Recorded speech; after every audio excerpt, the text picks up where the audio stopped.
முதலமைச்சர் அவர்கள் உறங்கிக் கொண்டிருக்கின்றார்களா? காவல்துறையை கையில் வச்சிருக்கிறாங்க. சென்னை அண்ணா பல்கலைக்கழக வளாகத்திற்குள் மாணவி ஒருவருக்கு மர்ம கும்பல் பாலியல் வன்கொடுமை செய்யப்பட்ட சம்பவத்தால் தனது ரத்தம் கொதிப்பதாகவும் முதலமைச்சர் மு.க.ஸ்டாலின் வீட்டில் உறங்கிக் கொண்டிருக்கின்றாரா என்று பாஜக மாநில தலைவர் அண்ணாமலை கொந்தளித்துள்ளார்.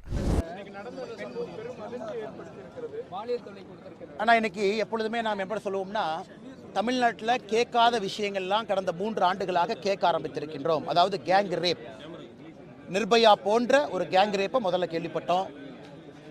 பட்டி தொட்டி கிராமத்தில் எல்லாம் பாலியல் வன்கொடுமையை கேள்விப்பட ஆரம்பித்தோம். அண்ணா பல்கலைக்கழகம் போன்ற சென்னையில் மோஸ்ட் செக்யூரான ஒரு ஸ்பேஸ், இன்றைக்கி சென்னையில் பாதுகாப்பு இருக்கக்கூடிய ஒரு இடம் அப்படின்னா அண்ணா பல்கலைக்கழகம் நம்ம சொல்கிறோம். இன்றைக்கி அண்ணா பல்கலைக்கழகத்தில் நேற்று இரவு 24ஆம் தேதி இரவு ஒரு சகோதரன், ஒரு மாணவி, அவர்கள் இருவருமே நள்ளிரவில் அண்ணா பல்கலைக்கழகம் உள்ளே இருக்கக்கூடிய அந்த உட்டடி ஏரியா, அதாவது மரங்கள் அதிகமாக இருக்கக்கூடிய பகுதியில் தனிமையில் பேசி கொண்டிருந்த பொழுது மர்ம நபர்கள் 2 பேர் வந்து அந்த மாணவனை அடித்து சென்று விட்டு 4வது ஆண்டு படிக்கக்கூடிய மாணவனை, 2ஆம் ஆண்டு படிக்கக்கூடிய அந்த மாணவியை கொடூரமாக பாலியல் வன்கொடுமைக்கு ஆளாக்கியிருக்கின்றார்கள், உடல் காயத்தோடு.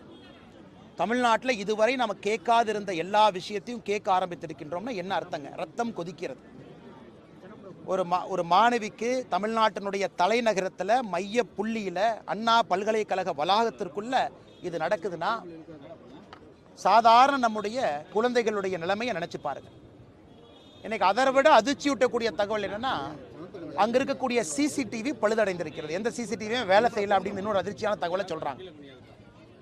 மழை பெஞ்சனால அருந்திருக்கிறது. ஆரம்பகால தடவியல் தேவையான இன்வெஸ்டிகேஷன் என்ன பண்ணணுமோ அதற்கே தடையா இருக்கணும். ஆனால் பாரதிய ஜனதா கட்சி இதை வன்மையாக, தமிழக அரசை மிக வன்மையாக, ஸ்ட்ராங்கஸ்ட் பாசிபிள் லாங்குவேஜில் நாங்கள் கண்டிக்கிறோம். முதலமைச்சர் அவர்கள் உறங்கிக் கொண்டிருக்கின்றார்களா? காவல்துறையை கையில் வச்சிருக்கிறாங்க.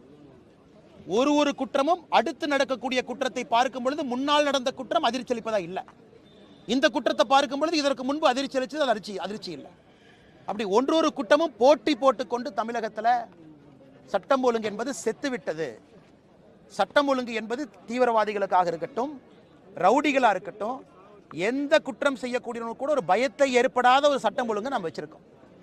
நான் பலமுறை சொல்லிக் கொண்டிருக்கின்றேன், காவல்துறையில் அரசியலை கலந்துட்டீங்க, அதனால காவல்துறை செயலிழந்து இருக்கிறது. அதற்கு ஒரு உதாரணம் இன்னைக்கு. செய்திகளை உள்ளது உள்ளபடி தெரிந்து கொள்ள ரெஃப்ளெக்ட் நியூஸை சப்ஸ்கிரைப் பண்ணுங்க.